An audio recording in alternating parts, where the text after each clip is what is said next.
जब तक रसूलुल्लाह सल्लल्लाहु अलैहि वसल्लम मक्का में थे कभी भी किसी वाक्य में भी यहूदियों का जिक्र नहीं हुआ, लेकिन जब रसूलुल्लाह सल्लल्लाहु अलैहि वसल्लम मदीना गए तो वहां पे पहले से बहुत सारे यहूदी आबाद थे। अब क्वेश्चन ये है कि मदीना में इतने सारे यहूदी आए कहां से? क्योंकि यहूदियों को 1000 साल पहले से पता था कि बहुत जल्द मदीना और उसके आसपास एक पैगंबर आने वाला है।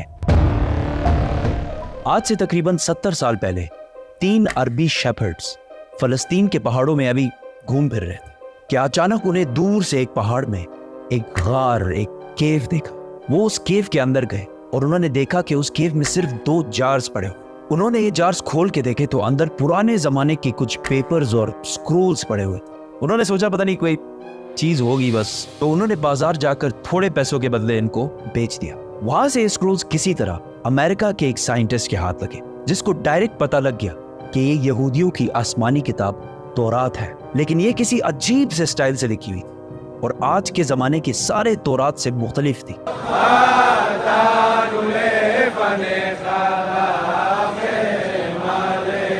तो उस साइंटिस्ट जॉन सी ट्रेवर ने इन पेपर्स को उस जमाने के सबसे पुराने तौरात जो 1800 साल पुराना था उससे कंपेयर किया और इन दोनों तौरात का स्टाइल और अंदाज बिल्कुल एक जैसे था। जिस कागज पर यह तौरात लिखी हुई थी उस साइंटिस्ट ने उसकी कार्बन डेटिंग कराई कि ज्यादा से ज्यादा ये कितने पुराने जमाने के हो सकते। तो पता चला कि ये एटलीस्ट 2200 साल पुराना कागज है जिस पर यह तौरात लिखी हुई है। विच मीन्स कि ये तौरात जो फलस्तीन के एक गार में एक आम से अरबी शेपर्ड को मिले थे, ये दुनिया के सबसे पुराने तौरात में से एक है। इवन हजरत ईसा अलैहिस्सलाम के आने से भी पुराने का तौरात है। Copies of the Bible that are 1000 years older than any previously known copy of the Bible?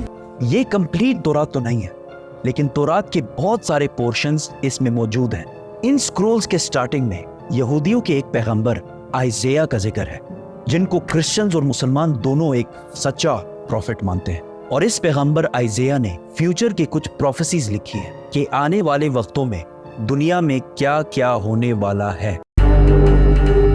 पहली प्रोफेसी ये थी कि बख्त नसर बेबीलोन का बहुत ताकतवर बादशाह जिसने हजारों साल पहले यहूदियों की बिल्कुल हिटलर की तरह तबाही फेर दी थी। इस तौरात की पहली प्रोफेसी ये है कि अभी तो बख्त नसर हमारे ऊपर बहुत जुल्म कर रहा है, लेकिन बहुत जल्द एक शख्स इसकी हुकूमत को तबाह बर्बाद कर दे और यहूदियों को उनके इलाके में वापस आबाद करेगा। ये प्रोफेसी इस तौरात से भी 300 साल पहले पूरी हो चुकी थी, साइरस द ग्रेट की शक्ल में, जो ईरान का एक बहुत ताकतवर बादशाह था जिसको आज बहुत सारे मॉडर्न इस्लामिक स्कॉलर्स जुल्करनैन भी समझते हैं। Actually, he was Cyrus.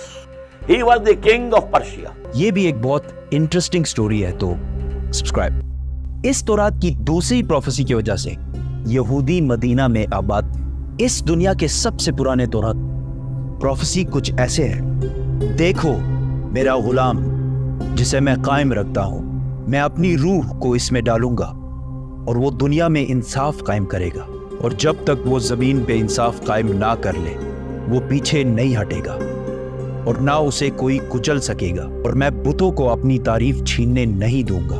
और जिन आबादियों में कैदार के लोग रहते हैं खुश हो जाएं। कैदार कैदार इसको याद रखें। सेला के लोग पहाड़ के ऊपर चढ़कर चीख चीख कर खुशी के नारे लगाएं। Let them give glory to their Lord. Now let's break this down.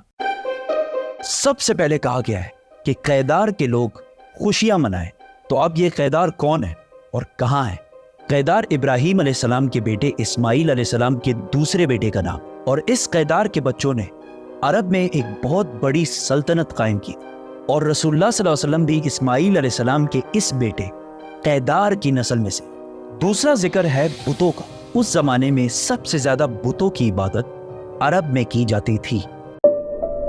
अब इससे यह तो क्लियर है कि पैगंबर अरब में आएगा। प्रॉफिट आइज़ाया ने तौरात में दूसरी प्रोफेसी ये की थी कि सेला के लोग पहाड़ पर चढ़कर जोर जोर से खुशी के नारे लगाएं। ये सेला लफ्ज SELA आज भी तौरात में इसी तरह लिखा जाता है। अब ये सेला अरब में किधर है? This is very interesting. मेरी बात ना माने, गूगल मैप्स तो सबके पास होता है। गूगल मैप्स पर लिखें सेला अरब اور سر سے دبائیں. آپ سیدھا اس پہاڑ کی لوکیشن پر پہنچیں گے. یہ پہاڑ آج بھی مدینہ میں ہے, اور صرف مدینہ میں ہی نہیں بلکہ مسجد نبوی کا سب سے نزدیک پہاڑ یہی سیلا پہاڑ ہے.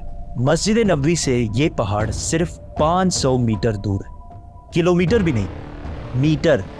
تو تورات میں سیلا کے لوگوں کو کہا گیا ہے کہ پہاڑ پر چڑھو اور خوشی کے نعرے لگاؤ, کیونکہ تمہارے پاس ایک ایسا شخص آنے والا ہے جو پوری دنیا میں انصاف قائم کرے.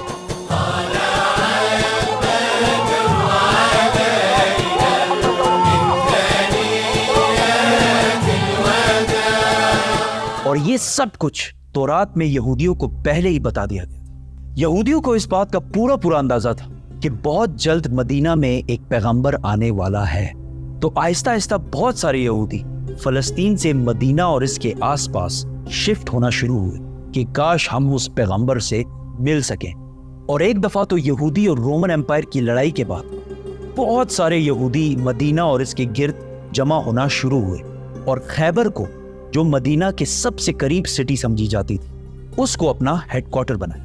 مدینہ کے عرب یہودیوں کے نالج اور ان کے بزنس کرنے کے طریقے سے بہت زیادہ امپریس تھے, جس طرح آج بھی پوری دنیا یہودیوں کے انٹیلیجنس اور بزنس کے طریقے سے بہت امپریس ہے. آہستہ آہستہ مدینہ میں یہودی بڑھنے لگے, اور مدینہ کے عربیوں اور یہودیوں کے درمیان لڑائیاں ہونا شروع ہوئی. اور ہمیشہ یہودی مدینہ کے عربیوں کو کہتے تھے کہ آج تو تم لوگوں نے جو کرنا ہے کر لو, لیکن جب ہمارا پیغمبر آئے گا تب ہم تم لوگوں کو نہیں چھوڑیں. مدینہ کے عربی ہمیشہ اس بات سے ڈرتے تھے کہ کہیں واقعی ان کا پروفٹ آ کے ہمیں ختم ہی نہ کر دے. مدینہ والوں کو جنریشنز اینڈ جنریشنز تک یہ بات بتائی جا رہی تھی, جس کی وجہ سے مدینہ والوں کو یقین ہو گیا تھا کہ بہت جلد ایک پیغمبر آنے والا ہے.